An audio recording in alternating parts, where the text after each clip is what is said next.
like an intro. Suddenly some cheerleaders come out from behind. You're listening to the Fizz Popcast Radio Hour, special edition with video. This is my radio announcer voice, and today we have Matt Lucas, who looks surprised at the voice that I am doing right now. And we're going to be doing a special play for you today. This one's in a slightly different theme than some of the ones we did last season. It's a bit longer, it's a bit darker, it's a bit more philosophical. So, I would say take it away, but I'm the one who's doing the intro. So, Self, take it away. Boom. All right. The Fizz Popcast presents Men of Boy, a comedic exposition in the plight of the perpetual philosopher. The players are Oat, an impoverished student of philosophy who takes pride in unemployment.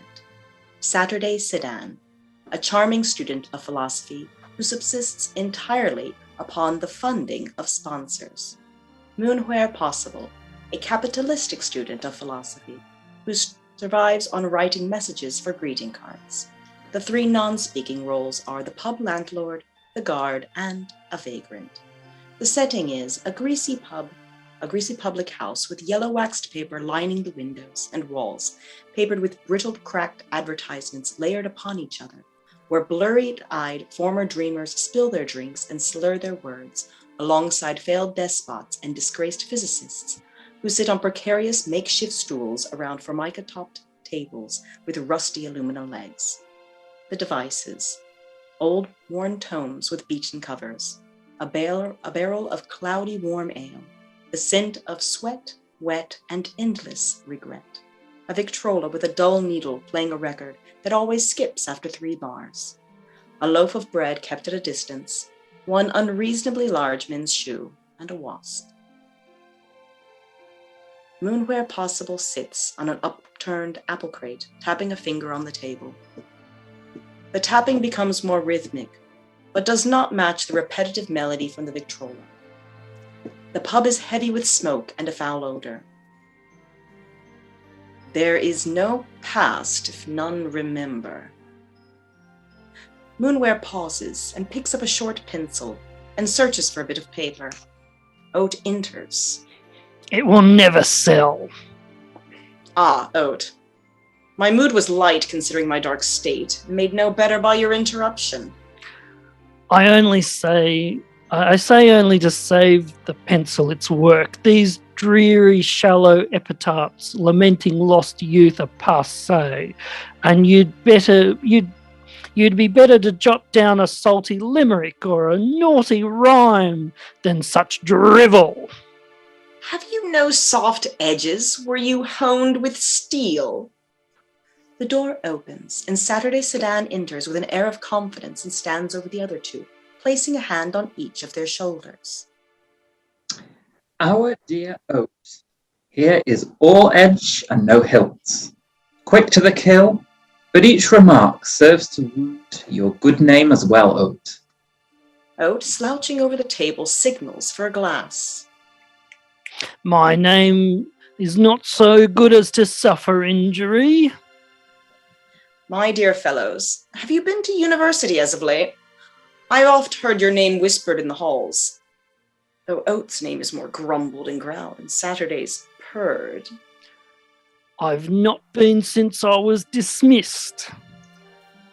Oat shifts and settles again in the seat. 3 filthy glasses of brew are passed from the side over a still-standing Saturday, who takes them cordially and places them in front of their respective owners. Dismissed? What mischief were you found at? Have you not heard? Our Oat made history as the only student who passed 3 years dodging the bursar. Cut down in the prime of life for non-payment. I've not the resources you have, Saturday, nor the acumen for the accumulation of wealth you possess, Moonware. They look down at the glasses of warm, cloudy ale, and with great hesitation lift them to drink. Moonware stands, ready to give a toast. Hold! What of you, Saturday?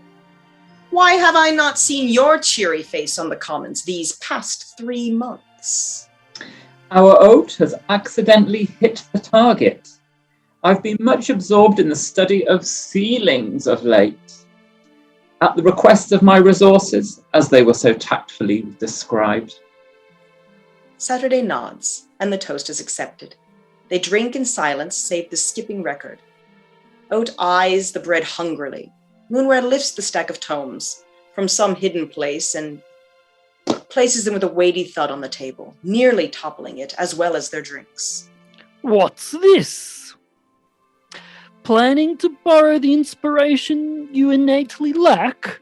Or has your mind so atrophied from your labour writing that drivel for the Dayberry Greeting Company that you've come to trade your books for brew? Let me pose a question, Oat. Has your poverty made you a philosopher, or your philosophy condemned you to poverty? Oh, a bite returned for a bite. These dogs both have teeth. But wouldn't the throats of the bourgeoisie be more appetizing to your tongues than that of your comrades? Says the employed philosopher Moonware possible, since we are posing questions, and questions are the lifeblood of our lot. What cavernous musings has the card press had the honour of to print as of late? If memory serves, it was something I conjured up around 5 a.m. You will never know the capacity you have for love until you've experienced loss. This is quite good, if not a little morbid. The state of the world as late is your great fortune. Tragedy is available wholesale, but sympathy is at a premium. Moonware scratches at some filth on the glass. If it is at a premium, I see none of the profit, for my wage keeps my lifestyle mean. But not mean enough to turn your character likewise. Saturday gestures towards Oat, who is again eyeing the bread hungrily. Oat, the way you fixate on that loaf leads me to think that you've learnt to eat with your eyes. It would be for his benefit. As this tongue is so bitter, I wonder if it could taste anything. Oat ignores the jabs and stands up, approaching the bread loaf, circling it, sizing it up. What is the purpose of placing this here? None pay it mind save myself. Can you see? Thoughts so thick that they seem to form in the air about his head and perfume the room. Perhaps we shall see something astounding this evening. Oat continues to speak to none in particular while observing the bread. If it were here simply to be something to hold this place, to occupy the shelf, would it matter what it were, if the object were of equal size? Saturday leans in close, mouth nearly caressing the ear of Moonware. Will you put a stop to this criminality? Or would you wager me with the rogue follows through and abscond with the baked good? You wager there'll be no follow through. I know our dear Oat the same as you, and once that mind begins working, it'll be the guard for him. A night in prison would be a more comfortable bed than where he surely would lay his head. Moonware's eyes widen, and he turns towards Saturday, placing a hand firmly upon their cheek and pressing their foreheads together. And should the guards come, would you pay the bribe? I would pay the bribe to any guard, but it is not I who would decide for the guard to accept. They break their locked gaze and observe as Oat gingerly removes the bread loaf cautiously and puts a men's shoe in its place. Oat, cradling the loaf, moves slowly towards the table. Could it be successful?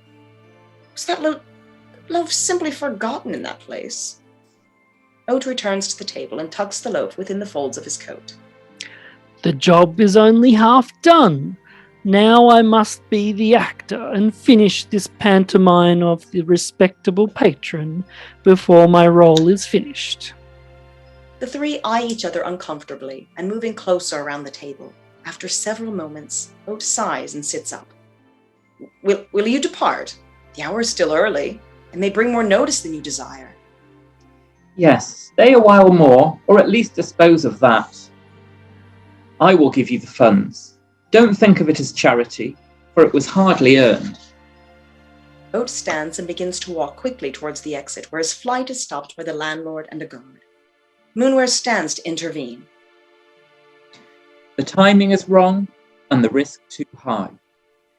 I shall make my way to the guards tomorrow to buy his release.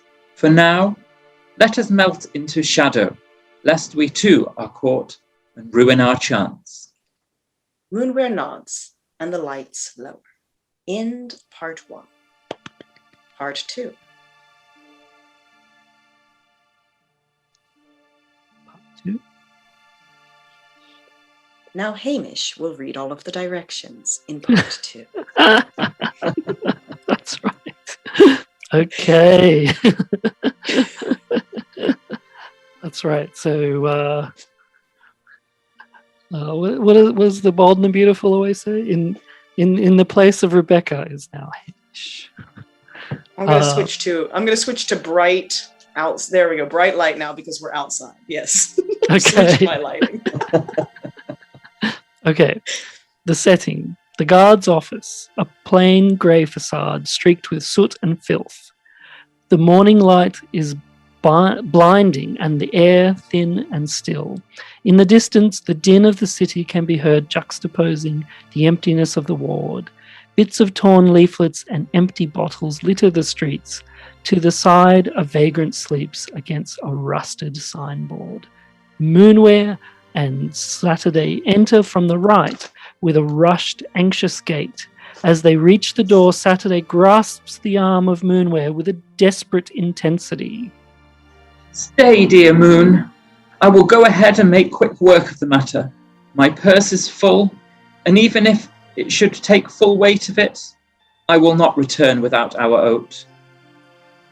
Make me a solemn vow that you will return. What troubles my Moon so? I fear you privy to some knowledge I am ignorant of. If you know something, speak. It is only an inkling, a pain in my bones. This will not follow our desires. Saturday sighs and places one hand on Moonware's shoulder. This dark countenance does not suit you. Come now, in the matter of 30 minutes, an hour at most, we three shall be reunited. Why do you approach me with such affection today?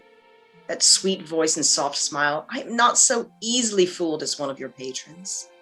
When I look at those eyes, I see the same dark clouds I feel behind mine. Saturday takes the hand of Moonware and clasps it and implores. You are much mistaken. Now let me go. Each moment I tarry is another Oat must spend deprived of my wit. Saturday pulls away from Moonware and, opening the door slightly, slips inside. Moonware paces and regularly stops to observe any movement from the door. This deep dread and uneasiness will not leave me. Another morn I would dismiss it as punishment for the drink, for filling my body with drink barely fit to be brew. No, this state I find myself in is no kin to that. It's not my bowels nor the pit of my stomach, but my heart breaking into shards, which pierce my lungs, robbing me of breath, causing me to claw for the surface, drowning here on Mulliver Street. Moonware sits, then shifts, standing and leaning, wringing hands. A bell chimes. Ding, ding, ding, ding. An hour passed already, and not even the wind disturbs the door of this monolith. Would it make Saturday a liar? You begged me to wait an hour. If I were prone to fancy, I would say this were no guards, but a great beast in disguise that has lured my dear friend into its gullet. Time seems to pass at a sped up rate. The bright white sky returns a reddish amber, and the bells tone in succession. Moonware sits on the curb, head in hands. The door trembles and creaks and opens, and in the frame stands Saturday. You've been waiting for me here this whole time? I would have left long ago. You asked me to wait, and I waited. For what seems like hours now. Moonware stands startled. What a vote? What is the news? Is he too cross to leave that place? Speak! Tell me my heart lied and you forgot yourself, regaling the guards with your sordid tales. It comforts you more, I shall say such. But in truth, I cannot lie to you. My efforts did not serve to release your comrade. Then I shall attempt. Moon moves towards the door, but Saturday bars the way. Oat is not within, and has not been within for the hours I was. Oat is without. Let us too take leave of this cursed stoop. Moonware takes hold of Saturday's arm, but Saturday holds firm. Indeed, our comrade Oat is without hope, sent away in the night to the work camps. Moonware stumbles back and gestures in disbelief. Over a single loaf? What crime is that? You mock me. What game are you playing to break my heart and spirit? My moon, the poverty Oat was charged was even too great a crime for even my heavy purse. See how I stand before you with naught? Then come, we shall confer at some more friendly place. I beseech you, let us leave here at once. The last of the energy and pride that held Saturday upright seems to drain away, and their entire person sinks to an image of despair. I cannot so much as step from this door. I cannot embrace you as I wish to tell you of my awful state and why your premonition was not false. Speak plainly, or I shall rip you from that door frame. Damn the guards. My patron lays in state at my hand, they tell me. Though I swear to you, Moon, it was not my hand. I will speak for you. And bring some charge upon yourself? No, I would not have that. What charge would they have for me? I challenge them to try it. Some shrewd politician saying blasphemous words against the state, some murderous spouse, which means who has taken their espouse, such as I, have been charged. It matters not to them. They will have you. I cannot be without you. We were part of the same. Moon, philosopher poet, your words may serve to condemn you, should you not leave. Moonware once again reaches for Saturday, who slips back through the door. Moonware falls against the door and slides to their knees. From the rusted signboard, the vagrant rouses and stumbles across, coughing and spluttering, makes contact, falls over the despairing Moonware, and in confusion and surprise begins lashing out with fists. Moonware cries out under the pummeling fists. In this torment, I've suffered blows to my mind and heart. Would you not my body be spared? The door of the guards opens, and the guard emerges and, grasping the thrashing vagrant, drags him inside, spilling the contents of his coat on the pavement. The door closes and all is silent again. Moonware gingerly pushes themselves up, but pauses at a piece of refuse that fell from the pocket of the attacker. A scrap of cardstock that Moonware unfolds and straightens, stumbling towards the curb, sinks again in a well of remorse. Moonware reading. You will never know the capacity you have for love until you have experienced loss. Convulsing under the weight of silent sobbing, Moonware struggles to remove one of the tomes from a pocket and places the scrap inside, and kissing the worn leather, returns the book to the pocket, slowly stands, and after a few moments takes one final look towards the door and walks away.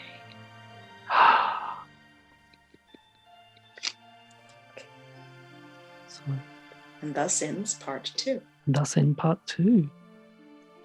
Part 3. 5 years later. Moon Where Possible sits in some dingy public house from their student days. The establishment has changed for the worst, but Moonware, much more neatly dressed, hairstyled, a grey suit clean and well-fitted, no longer appears comfortable in the pub. Catching glances from other patrons, Moon moves cautiously towards the table at the back and sits next to another patron in a heavy black woolen coat. You look well, thanks to the circumstances. Despite the circumstances, Ode, you appear to be in a remarkably better state than I'd have seen returned from the camps. One would think you've been on holiday. I see you've learned to jest in my absence, but to address your observation, I did not fare well those years, and I emerged quite the shell of a man. I will not go into the details of my recovery, but it is to say I have been a liberated man for some 6 months now. 6 months? And you've neglected to contact me for this time. Have you no heart? Was that what they took as payment for your debt? These barbs and bites, it is as if we were whole again. But these words are not yours. Then whose are they? Come, speak the name. You've avoided it well. As have you, though it seems permissible considering I have heard these past months how quickly you gain status. No longer the mere card writer, are we, possible? I thought I knew you, but each rumour that passes my ear tells me you sold. I sold no one. Silence. Oh, to silences Moonware quickly. Do not speak those words or you will be undone. How? I have known you too long and read too much of your philosophy not to know your mind. It is all innocent, though, scrubbed, clean, acceptable to the state, but it takes no great imagination to know your words are not from a brilliant mind. You still have a sharp tongue. Oh, they are the words of your broken heart. They sit silently for a few moments, and Oat stands. I can stay no longer. I've come to deliver a message that you must leave. Who gave you this message? What is its purpose? Tell me, Oat. Will we meet again? I cannot say who gave me the message, nor can I say why. I give it to you as not as a comrade or a countryman, but as a friend, although you do not think of me as such. Speak plainly, or how else will I understand? I pose the same question to you that I would ask if you would meet again when you clearly do not mean myself. Moonware appears shocked into silence. I do not know if you or any of us shall meet again, but if we should, it will not be here. It cannot be here. Oat turns to leave and speaks again without turning. For what purpose did you abandon your heart to attain your position, if not to be able to chase it to the edges of the earth to win it back? Oat leaves. Moonware sits silently at the table. The pub landlord approaches but is dismissed, and Moonware stands, removing the same battered book from the pocket and opens it to look at identification and travel papers. I did not realize how little I knew of myself. I have had the means for some time now, and now I have the will. Moonware picks up their belongings and stands up tall with authority and exits the public house. End. And I'd like to dedicate this to our colleague, the dearly departed Paul M. Mm. There you go. All right.